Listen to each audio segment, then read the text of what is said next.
welcome to another A-Level Computer Science video with me, Mr Goff, for MrGoff.com. This video will focus on hash tables. Hash tables provide a way to store a collection of items so that they are easily and quickly accessible. To achieve this, a hash table stores an index of the physical address where the data is stored as a key that maps directly to the value stored in that location. The index is created using a hash function. A hash function is a method used to convert data to an address. In order for a hash table to work effectively, we need to consider its load factor. The load factor is determined by the number of spaces allocated for storage and the total number of items that need to be stored. There needs to be significantly more space allocated than there are items to store in order to avoid a large number of collisions. This is important for many reasons, as you'll see later when we investigate what happens when there's a collision. Hashing is generally done in two steps. First, we generate a hash, and then we use the hash to calculate an index in the hash table. One method that can be used to generate a hash is the folding method. This would break up a number into a series of groups of digits and then add these to provide a hash.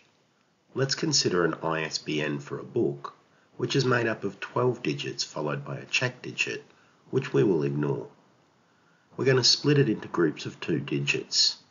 This gives us, in this example, 97 plus 83 plus 16 plus 14 plus 84 plus 10, which is a hash value of 304. A simple method that can be used to hash strings is to add the ASCII value of each of the characters in the string.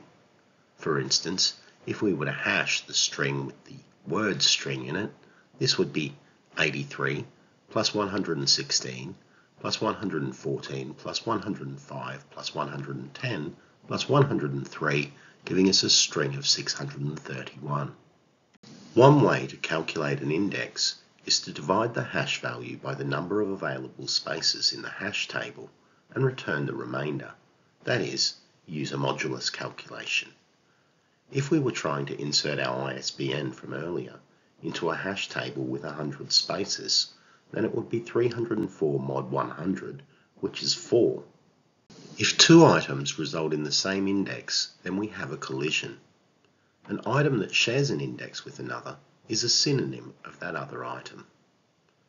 If we have another ISBN that resulted in a hash value of 404, this would be a synonym of our earlier ISBN, as it would also return an index of 4. Any hashing algorithm could result in collisions, and so there must be a way to resolve these. Calculating a new location when there is a collision is called rehashing. A basic way to handle rehashing is to place the item in the next available free space if the space is already occupied.